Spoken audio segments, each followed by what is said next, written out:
The doorbell rang at exactly 8:17 p.m. I wasn't expecting anyone. Not on a Friday night when I'd finally kicked off my shoes and collapsed onto the couch after the worst week I could remember. When I opened the door, there she stood.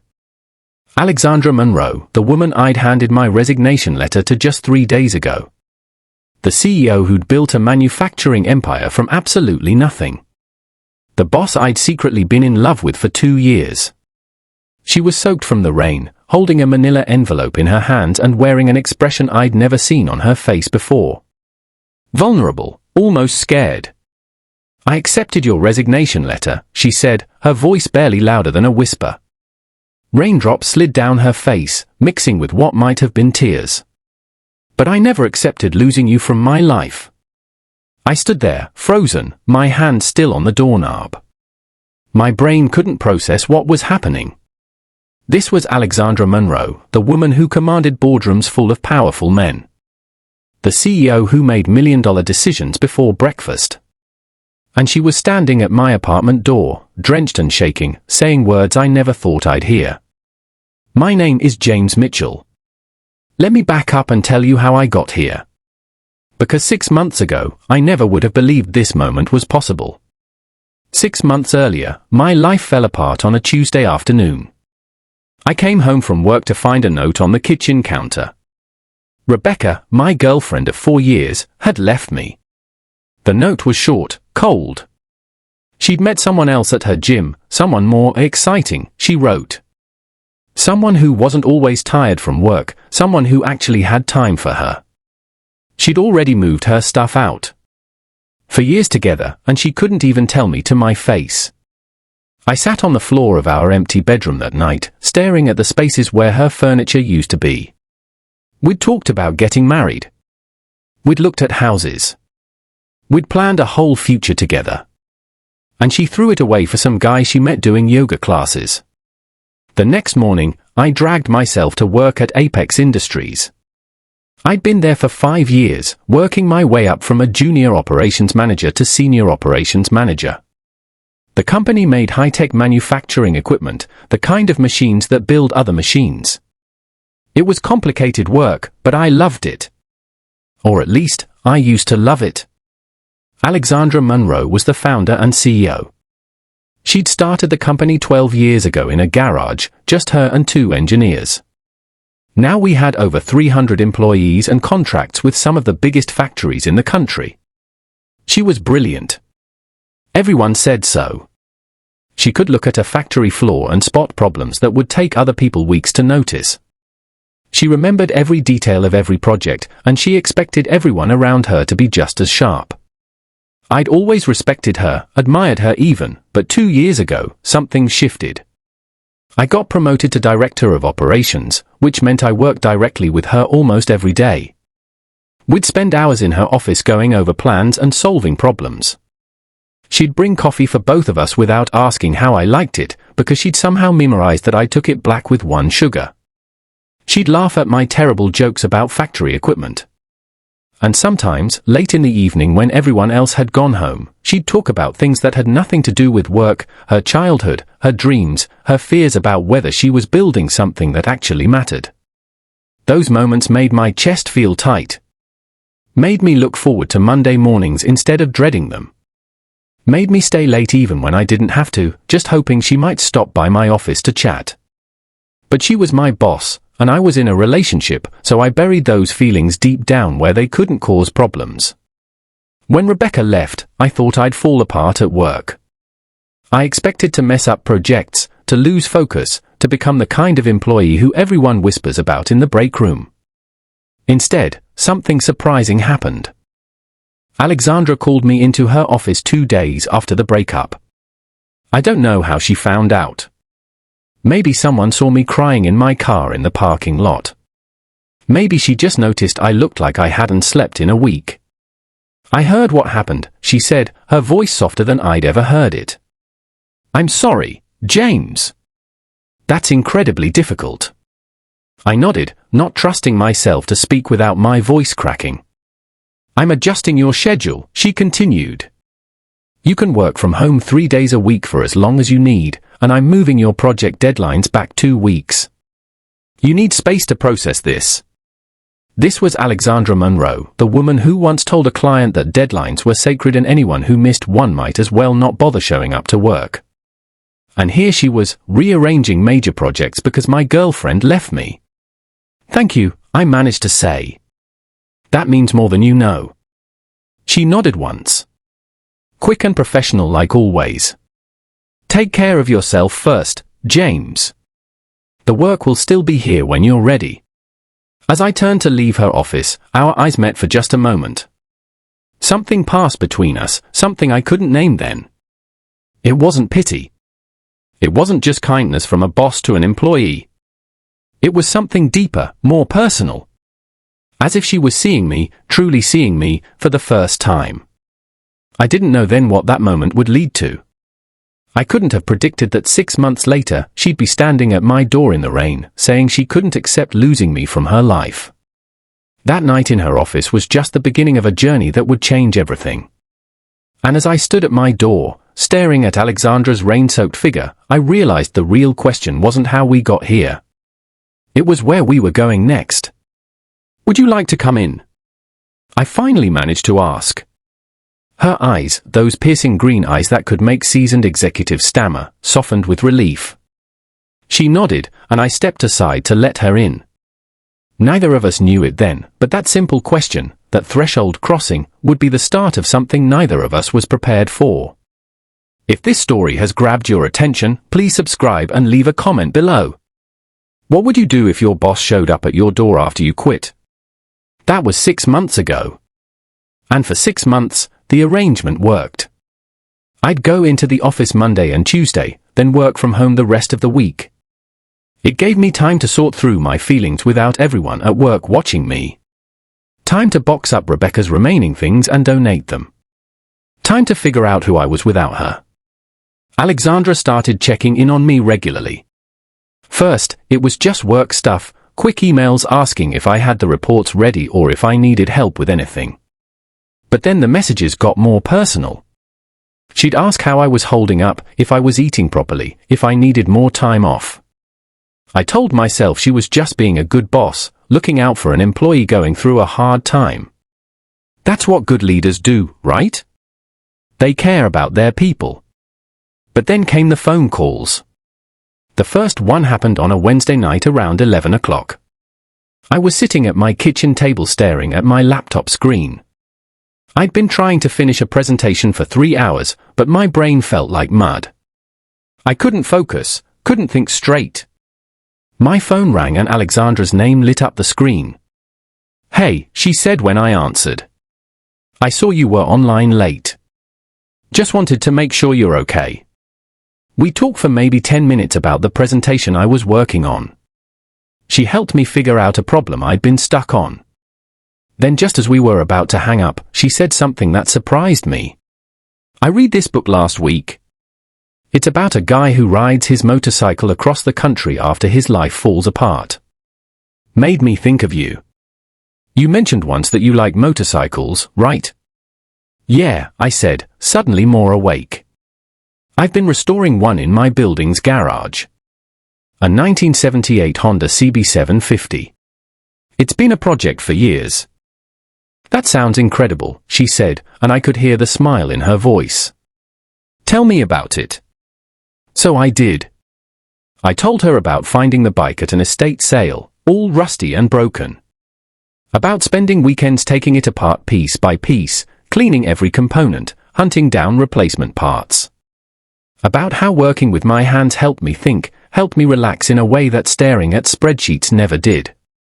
She listened, really listened, asked questions that showed she actually cared about the answers. That call lasted an hour and a half. We barely talked about work. After that, the late-night calls became regular. 2 or 3 times a week, my phone would ring around 10 or 11. Sometimes she'd start with a work question, but we'd always end up talking about other things. She told me about growing up in Boston with a single mom who worked 3 jobs to keep them afloat. About how her mom never complained, never made her feel like they were struggling, even though they ate pasta for dinner 5 nights a week. About how that taught her to work harder than everyone else, to never expect anything to be handed to her. I told her about my dream to take that motorcycle cross-country once I finished restoring it. To see the country without a schedule or a plan. To just ride and see where I ended up. Those conversations became the best part of my day. I'd catch myself watching the clock at 9:30, wondering if she'd call. Smiling when I saw her name on my screen. Lying in bed after we hung up, replaying things she'd said. But I kept reminding myself of the reality. She was my boss. She was probably just being nice to an employee going through a rough patch. The warm feeling in my chest when she laughed at my jokes didn't mean anything. Couldn't mean anything. Then for months after Rebecca left, everything got harder.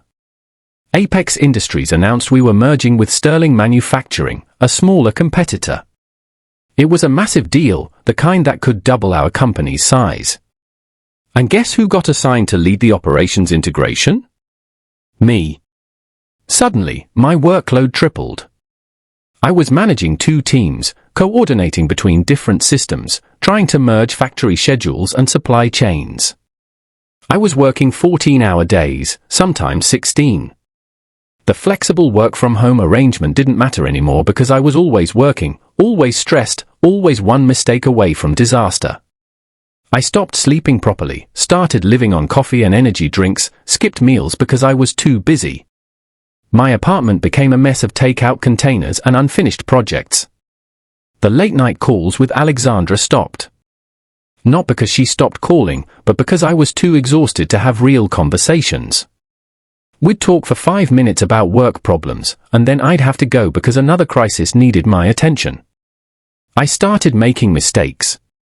Small ones at first, missed emails, forgotten follow-ups. Then bigger ones. I sent a report to the wrong client. Mixed up 2 different project timelines in a meeting. Got so confused during a presentation that I had to stop and start over. During one video conference with the Sterling team, I could barely keep my eyes open.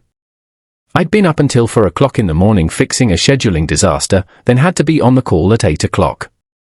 I stumbled through my talking points, lost my train of thought twice, and gave answers that didn't make sense. Alexandra was on that call. I could see her face on my screen, but I couldn't read her expression. Was she angry? Disappointed? Worried? I didn't know, and I was too tired to figure it out. After the call ended, I sat at my desk and stared at the wall. My hands were shaking. My head hurt. My chest felt tight, like someone was sitting on it. This isn't sustainable, I thought. I can't keep doing this. That night, I lay in bed staring at the ceiling. I thought about Rebecca's note, about how she'd said I was always too tired for her, too focused on work, never had time for the things that mattered. At the time, I thought she was wrong. Thought she was just making excuses. But now, I wondered if she'd been right. Not about leaving me for someone else, that part was still cruel, but about me losing myself in work. About forgetting there was supposed to be more to life than projects and deadlines and proving myself. I thought about my motorcycle sitting in the garage, still half finished because I never had time to work on it anymore. About the cross-country trip I'd been dreaming of for years but kept putting off. About the books on my shelf I'd bought but never read. About friends I'd stopped calling back because I was too busy. What am I doing? I asked myself. What's the point of any of this? I got out of bed and opened my laptop. My hands moved almost automatically, typing words I'd been thinking about for weeks but hadn't had the courage to say out loud. I wrote my resignation letter at 2 o'clock in the morning. Took me an hour to get the words right. Professional but honest. Grateful but firm. When I finished, I read it over 3 times. My finger hovered over the delete button. This was a huge decision. Walking away from a good job, a good salary, a career I'd spent years building. But I thought about that video call again. About how empty I'd felt. About how I couldn't remember the last time I'd done something just because I wanted to, not because I had to. I saved the letter and closed my laptop. Tomorrow, I'd talk to Alexandra. Tomorrow, I'd choose myself for once. And I had no idea that decision would lead to her standing on my doorstep 3 nights later, rain-soaked and vulnerable, saying the words that would change everything. I requested a meeting with Alexandra first thing in the morning. Her assistant looked surprised but put me on the schedule for 9 o'clock. I spent the hour before pacing my apartment, rehearsing what I'd say, then forgetting it all and starting over. When I walked into her office, the city skyline stretched out behind her like she owned it. Maybe she did, in a way. She looked up from her computer, her copper-red hair perfectly styled, her expression focused and professional. "James, what can I do for you?" I placed the envelope on her desk before I could lose my nerve. "My resignation, effective in 2 weeks. I'm sorry, Alexandra, but I can't do this anymore." She stared at the envelope like it might catch fire. She didn't touch it. What happened? Did something occur that I'm not aware of? No, nothing like that. I took a breath. This isn't about the company. It's not about you. It's about me. I'm exhausted. I'm making mistakes. I can't maintain this pace without losing myself completely. Something crossed her face then, not anger. Something softer, more complicated. "We can adjust your workload. I can hire 2 more people for your team by next week."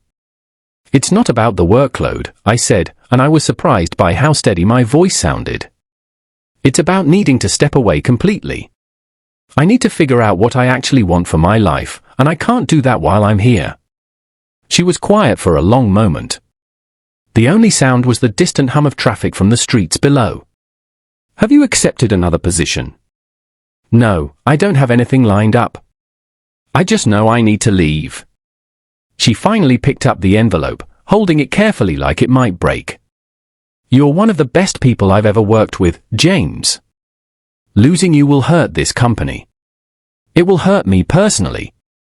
I didn't know what to say to that. "Thank you" didn't seem right. "I'm sorry" it felt inadequate. "I understand," she continued, her voice quieter now. "Your well-being has to come first. I should have seen you were struggling. I should have done something sooner." "You did everything you could," I told her, and I meant it. "You gave me space when I needed it. You adjusted my schedule. This isn't on you." She looked at me then, really looked at me, and for just a second, I saw something in her eyes that made my chest tight. But then it was gone, replaced by her usual professional calm. "We'll miss you. I'll miss you. I'll miss this place, too," I admitted. "And I'll miss working with you." I turned toward the door, my heart pounding so hard I thought she might hear it. My hand was on the handle when she called my name. "James." I looked back. She was standing now, the envelope still in her hand. And for that brief moment, she looked like she wanted to say something important. Something that had nothing to do with work or resignations or 2-week notices. Yes? But whatever it was stayed locked behind her professional mask. "Good luck with everything. I hope you find what you're looking for." "Thank you," I said, and walked out before I could say anything else. The next 2 weeks were strange. I had exit interviews with HR. I trained my replacement, a sharp young guy who asked a million questions. I organized my files and wrote detailed notes about ongoing projects. People stopped by my desk to say goodbye and wish me well. But Alexandra never did. I saw her in meetings, always perfectly put together, always focused on business. She never pulled me aside, never sent me an email that wasn't about work. Her assistant came to collect my laptop and access badge on my final afternoon. Not Alexandra herself, just her assistant with a polite smile and a company exit packet. I told myself it was better this way. Clean. Professional. No messy emotions or awkward conversations. But as I walked out of the Apex building for the last time, carrying a small box of personal items, I couldn't shake the feeling that something important had been left unsaid. 3 days later, on Friday night at exactly 8:17 p.m., my doorbell rang. I was on the couch in sweatpants and an old college shirt, halfway through a movie I wasn't really watching. I'd ordered pizza an hour ago, so I assumed it was finally here. I grabbed my wallet and opened the door without checking the peephole. Alexandra Monroe stood on my doorstep. She was soaked from the rain, her white shirt wet through, her copper-red hair pulled back but with wet strands escaping around her face. She held a manila envelope against her chest like a shield. For several seconds, neither of us spoke. I just stared at her, trying to make sense of what I was seeing. My CEO, my former CEO, at my apartment in the rain. I accepted your resignation letter, she said finally, her voice barely above a whisper. But I never accepted losing you from my life. I must have looked like an idiot, standing there with my mouth half open, wallet still in my hand. She looked different. Not just wet, but nervous. I'd never seen Alexandra nervous before. Confident, yes. Angry occasionally. Focused, always. But never nervous. "Can I come in?" she asked when I didn't say anything. I stepped aside on autopilot. She walked past me into my apartment, and I suddenly saw it through her eyes. Empty takeout containers on the coffee table. A pile of laundry on the chair I kept meaning to fold. My motorcycle parts spread across newspapers on the floor because I'd been trying to rebuild a carburetor. The place was a disaster. Sorry about the mess, I managed. I wasn't expecting company. She turned to face me, still holding that envelope. "I've never done this before," she said. "Never shown up at someone's home unannounced. Never crossed this line." My heart was beating so hard I was sure she could hear it. "I'm not your employee anymore," I pointed out, finding my voice. "So technically, there's no line to cross." Her eyes met mine, and I saw a flash of something I'd never seen in them before. Hope. Vulnerability. Fear. "Exactly," she whispered. "That's exactly why I'm here." What's in the envelope Alexandra's holding? And what will James do now that she's in his apartment? The tension is building. If you're enjoying this story of unexpected love and second chances, please subscribe and leave a comment below. Your support keeps me writing. She held out the envelope to me. I took it, confused, and pulled out the papers inside. It was a job proposal, detailed, professional, completely unexpected. The position was called Wellness Program Director, fully remote, flexible hours. The job description talked about developing mental health resources and work-life balance initiatives for all Apex employees. The salary was generous, really generous. "You created a position for me?" I asked, looking up from the papers. "For you and for everyone else who might need it. You understand what it's like to burn out. You know what employees need because you lived it. You'd be perfect for this role." I didn't know what to say. It was thoughtful. Incredibly thoughtful. But something about it didn't make sense. "Alexandra, you could have emailed this to me. Why are you here?" She looked down at her hands, then back up at me. Her usual confidence was gone, replaced by an uncertainty I'd never seen in her before. "Because this isn't just about the job." I could have sent an email. I could have had HR reach out to you next week.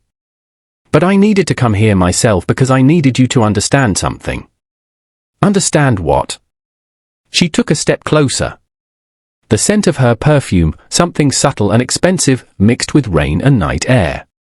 Those late-night phone calls we had over the past 6 months, when we talked about books and life and dreams, those became the best part of my day. The only part of my day that felt real. My heart started beating faster. "Alexandra, what are you saying?" "I'm saying that when you handed me that resignation letter, when I realized those conversations would end, that I wouldn't hear your voice or your laugh or your thoughts on things anymore. I couldn't accept it." She shook her head, water droplets falling from her hair. "I told myself it was inappropriate. You were my employee. You were going through a hard time with your breakup. I was your boss. There were 1,000 reasons why I couldn't tell you how I felt." "How you felt?" I repeated quietly. Feel, she corrected. Present tense. She looked me right in the eyes, and I saw something there I'd never seen before, raw honesty, stripped of all the professional barriers she always maintained. I spent 3 days trying to talk myself out of coming here. I drove past your building twice tonight before I finally parked. This is terrifying for me, James. I've built my entire life on being professional, on maintaining boundaries, on keeping my personal feelings separate from business. But when you resigned, something broke in me. I realized that all those rules I'd followed, all those walls I'd built, they were keeping me from something that actually mattered. And what's that? I asked, even though I thought I knew. I needed to hear her say it. You, she said simply, clearly. You matter to me. Not as an employee, not as a colleague. As someone I haven't been able to stop thinking about. As someone who makes me laugh when I'm stressed and challenges me when I'm being too rigid and sees me as a person instead of just a CEO. I set the envelope down on the arm of the couch. I'd imagined this moment late at night when I couldn't sleep. I'd imagined what I might say if, somehow, impossibly, Alexandra felt the same way I did. But now that it was happening, all my prepared words disappeared. I thought about you too, I admitted. During those calls. After those calls. I'd hang up and sit there in the dark for an hour just replaying our conversation. I told myself it was stupid. You were my boss. I was a mess. It couldn't happen. But you're not my boss anymore, she said softly. No, I agreed. I'm not. So maybe it could happen now. Maybe we could figure out what this is. She gestured between us. If you want to. I looked at her standing in my messy apartment, her expensive shirt dripping rainwater onto my cheap carpet. Her carefully built professional armor cracked open enough for me to see the uncertainty underneath. Alexandra Monroe, who commanded boardrooms and made million-dollar decisions without blinking, was standing here nervous and vulnerable, taking the biggest risk of her life. I want to, I said. I really want to. But I need to understand something first. Anything. Why now? Why show up here tonight instead of last week when I was still working for you? Because I couldn't complicate your decision, she said, like it was obvious. You needed to resign. You needed to choose yourself. If I told you how I felt while you were still my employee, it would have made everything harder. It might have made you stay for the wrong reasons, or leave feeling confused and hurt. I couldn't do that to you. So you waited. I waited until there was no power imbalance. Until you were free to say yes or no without worrying about your job or what it might mean for your career. She took another step closer. We were barely a foot apart now. I'm not here as your former boss, James. I'm here as a woman who can't stop thinking about someone with a kind heart and a brilliant mind who finally chose himself when it mattered most. Before I could find words to respond, my phone buzzed loudly on the coffee table. The screen lit up with my brother's name. He'd been checking in almost every day since the breakup, worried about me. The sound shattered the moment between us. Alexandra stepped back quickly, her professional mask starting to slide back into place. I should go, she said. This was a mistake. I'm sorry for showing up like this. No. The word came out stronger than I expected. I grabbed the phone and silenced it without looking. Stay, please. She hesitated, her hand already on the doorknob. Why? Because I want you to, I said simply. Because I've been replaying every one of those late-night calls in my head for 3 days. Because when I opened the door tonight and saw you standing there, it felt like I could breathe properly for the first time since I left Apex. Her hand dropped from the door. She turned back to face me, and I saw something raw in her expression. Something vulnerable that the powerful CEO never let anyone see. I've been sitting in my car outside your building for 40 minutes, she admitted. I drove past twice yesterday, once the day before that. I kept telling myself this was inappropriate, that you were my employee, that you just went through a breakup and the last thing you needed was this complication. But you couldn't stop thinking about me, I finished for her. And then I did what I'd been wanting to do for longer than I cared to admit. I crossed the room in 2 steps, took her face in my hands, and kissed her. She laughed, but it sounded shaky. Do you know how many board meetings I've sat through in the past 3 days where I had no idea what anyone was saying because I was thinking about you? How many times I picked up the phone to call you and remembered I didn't have that right anymore? I crossed the small distance between us. You have that right. I'm not your employee. I'm just me, and you're not my boss. You're just you. Just me is terrifying, she whispered. I'm not good at this, James. I built a company because companies make sense. They have rules and structures and logic. This, she gestured between us, doesn't make sense. It doesn't have to make sense, I said, reaching for her hand. Sometimes the best things don't. We stood there for a long moment, and I could hear the rain picking up again outside, drumming against the windows. Come sit down, I finally said.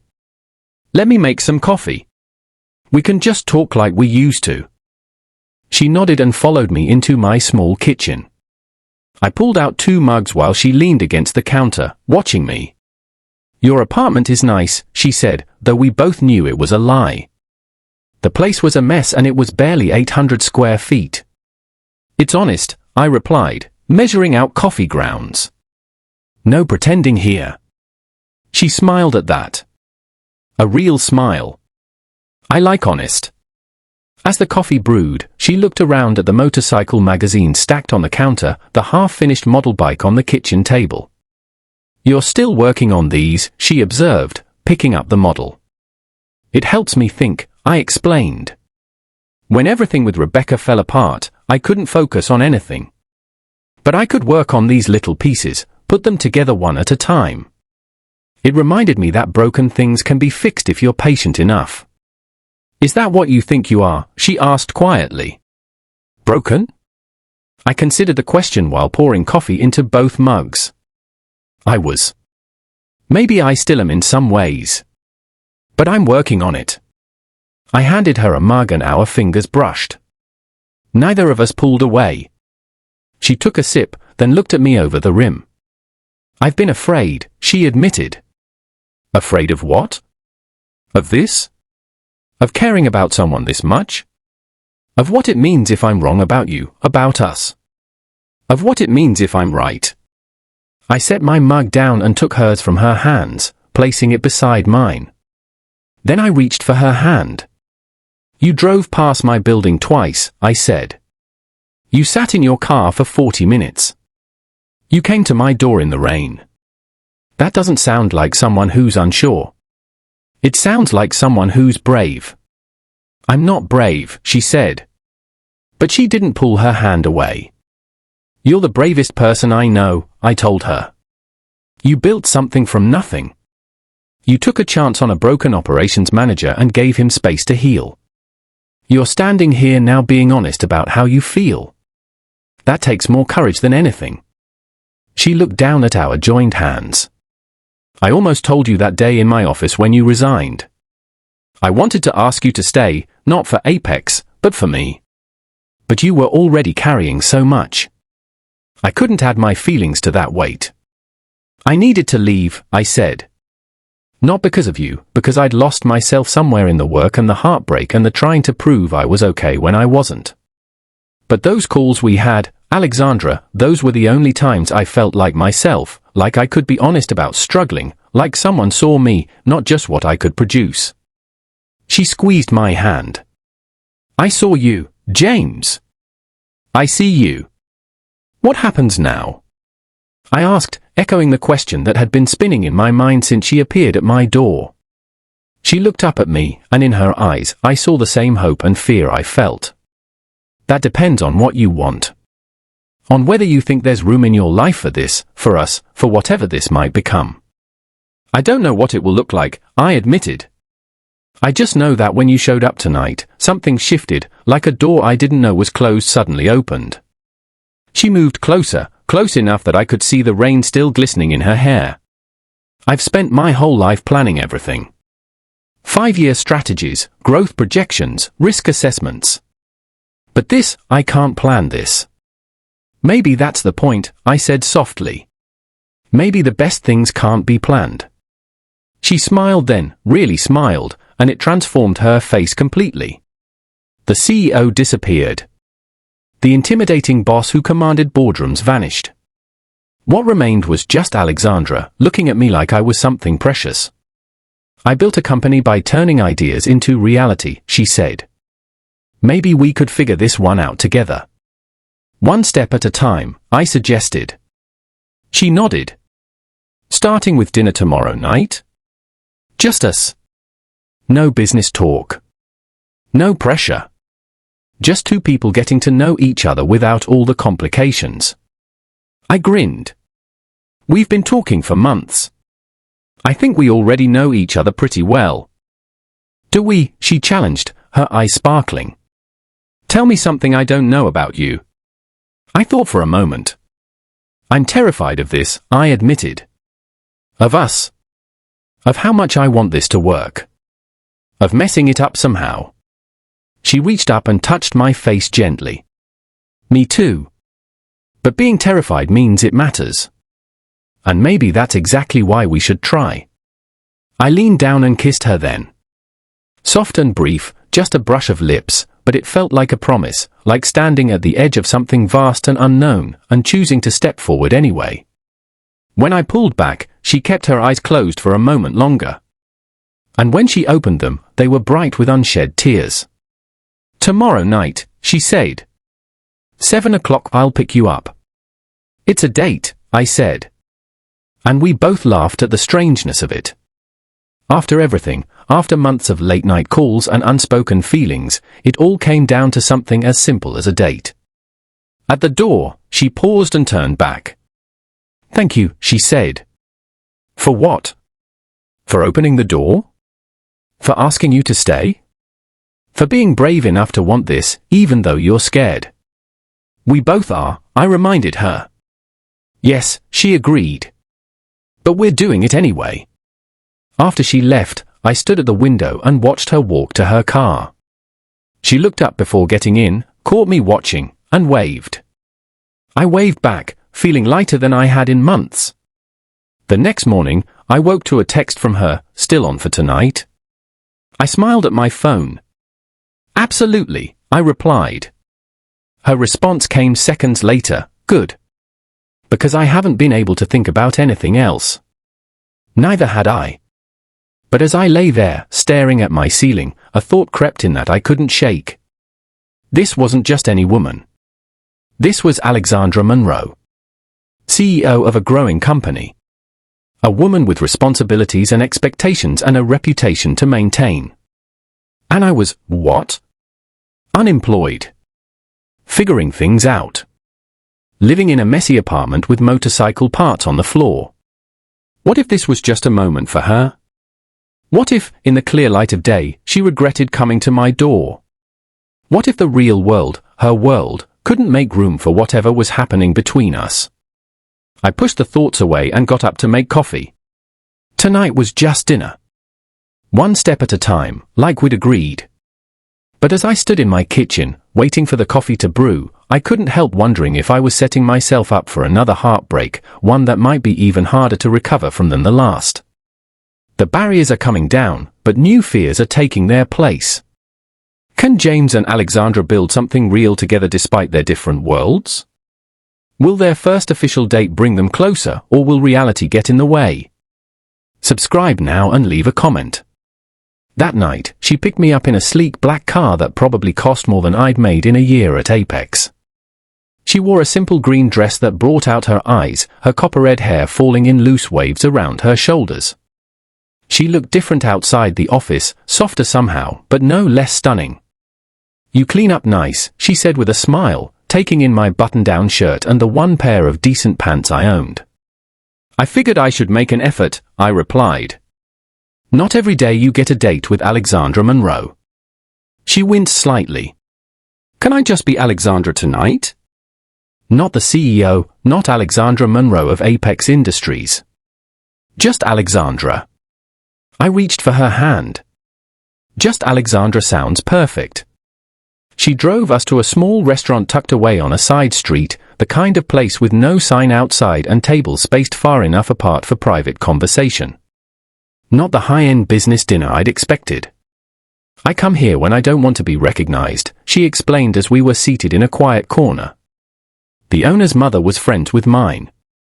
He keeps a table for me away from windows and never mentions to anyone that I eat here. You've thought about privacy, I observed. She nodded, unfolding her napkin. I've had to. When I started Apex, being a female CEO in manufacturing meant constant scrutiny. Every decision questioned, every success attributed to luck or connections rather than work. I learned to keep my personal life completely separate. And yet here we are, I said. She looked at me across the table, her expression softening. Here we are. The conversation flowed easily, just like our late-night phone calls. We talked about everything except work, books we'd read, places we wanted to travel, childhood memories, future dreams. She told me about her fear of birds, it's their eyes, they look prehistoric, and how she'd once wanted to be an architect. I confessed my inability to cook anything more complicated than pasta and my secret love of old Western movies. My dad and I used to watch them together every Sunday, I explained. Even when I was in college, I'd call him after we'd both watched the same one. Do you still do that? He passed away 5 years ago. Heart attack. It was sudden.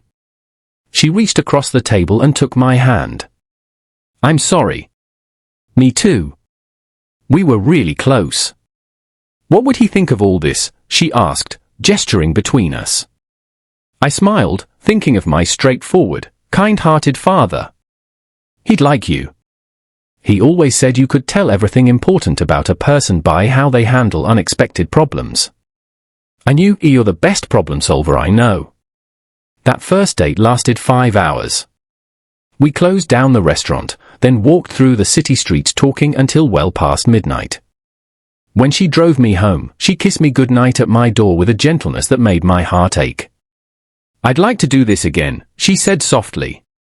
How's tomorrow? I asked, only half joking. She laughed. Eager, are we? Just making up for lost time.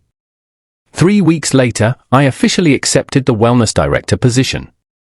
Walking back into Apex felt strange at first, but Alexandra and I kept things professional at work. We had to.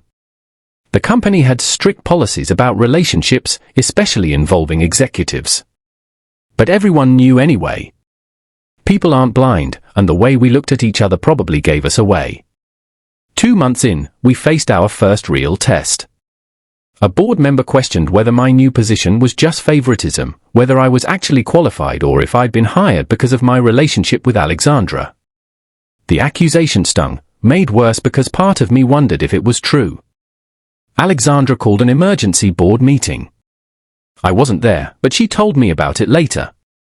She presented every qualification I had, every idea I'd already implemented, the preliminary data showing improved employee satisfaction. Then she'd said something that became legendary at Apex. James Mitchell earned this position through his experience and insight. My personal feelings for him are separate from his professional value. If anyone questions his competence again, they're questioning my judgment, and I invite them to review my track record of hiring decisions. No one questioned it after that. The programs I developed started showing real results. Employee burnout decreased by 30% in the first quarter. Turnover dropped. Productivity actually increased because people weren't working themselves into the ground. Other companies started calling, asking about our model. Alexandra implemented mandatory work-life balance policies company-wide. No emails after 7 p.m. unless it was an emergency. Required vacation time. Mental health days that didn't count against sick leave. Your well-being comes first became more than a nice phrase, it became how Apex operated. For months after that rainy night, we took a trip together. 2 weeks on motorcycles, riding through mountain passes and desert highways. No schedule, no destination in mind.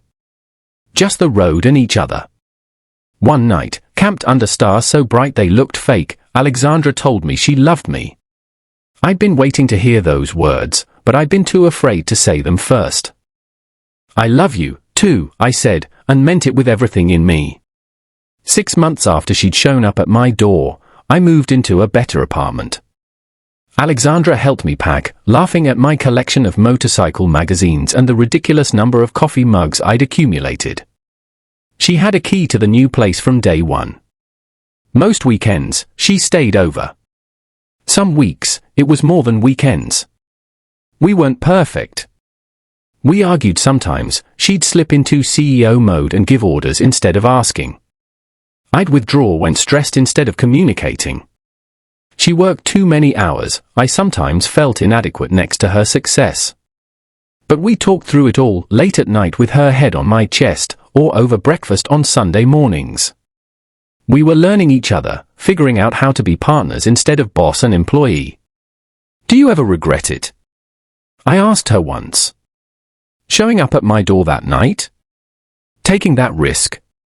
We were on my balcony, watching the sunset paint the sky in shades of orange and pink.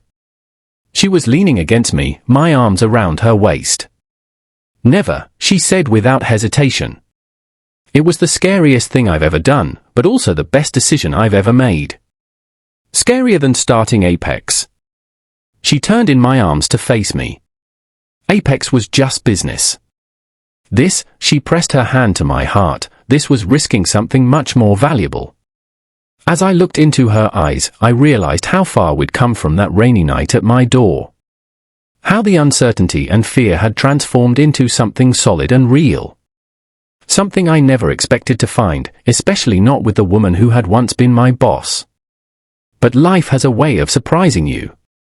Of bringing you exactly what you need, even when it comes in the most unexpected package. And sometimes, the best new beginnings start with 3 simple words: I quit my job. One Saturday afternoon, we were sitting on my balcony, the city spread out below us, the sun setting in shades of orange and pink. She leaned against me, my arm around her shoulders. I used to think success meant building something that would outlast me, she said quietly. A company, a legacy, something people would remember. And now? I asked, pressing a kiss to the top of her head. Now I know that what matters most can't be measured in profit margins or market share. She turned to look at me. It's measured in moments like this. In having someone who knows the real you and loves you anyway. In building a life, not just a career. I pulled her closer. 6 months ago, I thought quitting Apex was giving up. That's funny, she said. 6 months ago, I thought losing you from the company was losing you completely. Shows how wrong we both were. We sat there as the sun disappeared and the city lights began to glow. My phone buzzed, my brother probably, checking in like he still did sometimes, but I ignored it. Tomorrow is Monday, Alexandra said, a hint of regret in her voice. Back to reality. This is reality, I corrected. This, right here. Everything else is just details. She laughed and kissed me. You're right. How did I get so lucky to find someone who sees things so clearly? You showed up at my door in the rain, I reminded her. You took the biggest risk of your life. Best decision I ever made, she whispered. Mine too, I said. Letting you in. 8 months into our relationship, Alexandra faced the biggest challenge of her career. A competitor filed a patent infringement lawsuit against Apex, claiming we had stolen their technology. The accusation was false, but the legal battle threatened everything she'd built. For weeks, she worked 18-hour days, her face growing thinner, dark circles forming under her eyes. I worried she was slipping back into her old patterns, sacrificing herself for the company. One night, I found her asleep at her home office desk, surrounded by legal documents. I gently woke her and led her to bed. You need to rest, I told her. The company won't survive if you destroy yourself. The irony isn't lost on me, she said with a tired smile. The wellness director telling the CEO to take care of herself. I'm not telling you as the wellness director, I said. I'm telling you as the man who loves you. The next morning, she did something that shocked the entire executive team. She took a 3-day weekend. She delegated critical tasks, trusted her team to handle what needed to be done, and we drove to a cabin in the mountains where there was no cell service. I created a company culture that values well-being, she said as we sat by a fireplace that first night. It's time I started living by those values too. That weekend marked a turning point. Alexandra began practicing what she preached. She stopped sending emails after hours. She took lunch breaks away from her desk. She made time for the things that mattered, us, her health, moments of quiet. And remarkably, Apex didn't collapse. The legal battle was eventually resolved in our favor. The company continued to grow. But Alexandra had grown too, in ways that had nothing to do with business. A year after that rainy night at my door, I took Alexandra back to the small restaurant where we'd had our first date. I was more nervous than I'd been then, my hand fidgeting with the small box in my pocket throughout dinner. "Are you okay?" she asked, noticing my distraction. "You've barely touched your food." "I'm better than okay," I said, gathering my courage. "I'm the happiest I've been in my entire life." She smiled. "Me too." "I've been thinking about that night you showed up at my apartment," I said. "About how brave you were to take that chance." "It didn't feel brave," she admitted. "It felt necessary. Like I couldn't breathe properly until I told you how I felt." "You changed my life that night," I told her. "Not just because of us, but because you showed me what real courage looks like. It's not about big gestures or dramatic statements. It's about being honest when it's terrifying. It's about being vulnerable when everything in you wants to hide." I took her hand across the table. "You taught me that, Alexandra. And every day since, you've shown me what it means to be brave in all the ways that matter." Her eyes softened. "James." "I'm not finished," I said with a smile. "Because now it's my turn to be brave." I stood from my chair and moved to kneel beside her. The restaurant fell silent as I pulled the box from my pocket. "Alexandra Monroe," I said, opening the box to reveal the vintage sapphire ring I'd spent months searching for, "you walked through rain to take a chance on us. You tore down walls you'd spent years building because you saw something worth fighting for. You've loved me at my worst and challenged me to be my best. Would you do me the extraordinary honor of becoming my wife?" For a moment, one heart-stopping moment, she just stared at me, tears filling her eyes. "Yes," she finally whispered. Then louder, "Yes. Absolutely yes." The restaurant erupted in applause as I slipped the ring onto her finger and she pulled me up for a kiss that tasted of champagne and happy tears. Later that night, as we lay tangled together in the quiet darkness of her bedroom, our bedroom now, she traced patterns on my chest with her fingertips. "Do you know what I thought when I was sitting in my car outside your apartment that night?" she asked. "What?" "I thought about all the ways it could go wrong. All the reasons I should drive away. All the professional boundaries I was crossing." She propped herself up on one elbow to look at me. "And then I thought, what if it goes right? What if this is the beginning of something extraordinary? That possibility was worth any risk." I tucked a strand of her copper-red hair behind her ear. "And was it? Worth the risk?" She held up her hand, the sapphire catching the moonlight streaming through the window. "What do you think?" We married 6 months later in a small ceremony by the ocean. Only close friends and family, no business associates, no networking opportunities, just people who mattered to us. Alexandra's mother cried through the entire ceremony. My brother gave a toast that had everyone laughing through tears. 2 years after I quit my job, the wellness program at Apex became a separate division. We'd started consulting with other companies, helping them implement similar programs.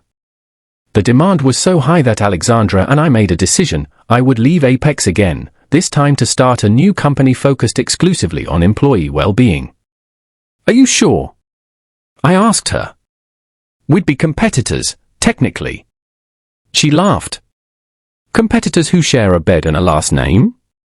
I think we'll manage." And we did. My company, Second Chance Wellness, grew quickly.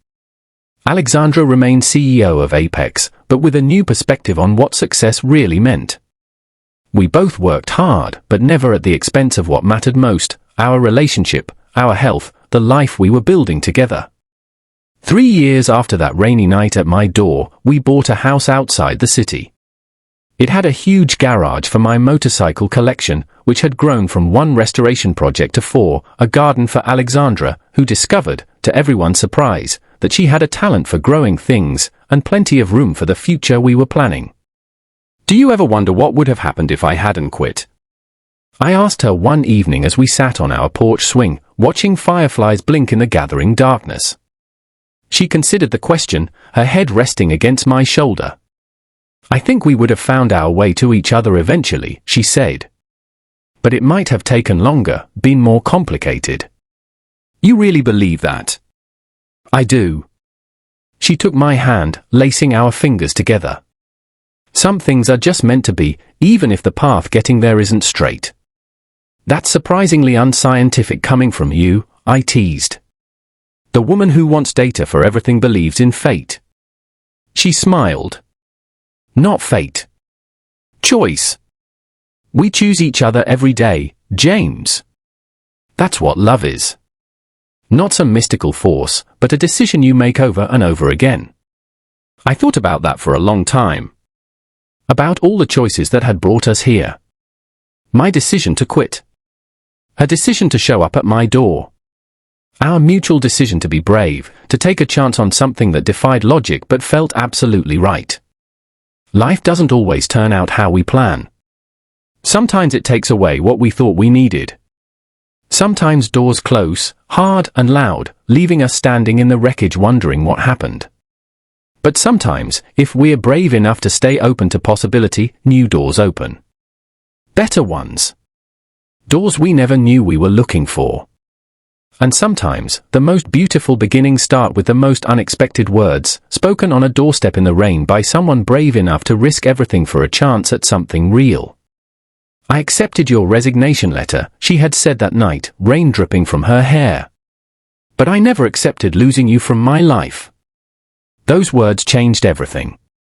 They opened a door neither of us knew existed and led us to a life more meaningful, more joyful, more authentic than either of us had imagined possible. All because I quit my job, and Alexandra Monroe refused to let me go. And that concludes our story of love, courage, and second chances. I've been overwhelmed by your support throughout this journey with James and Alexandra.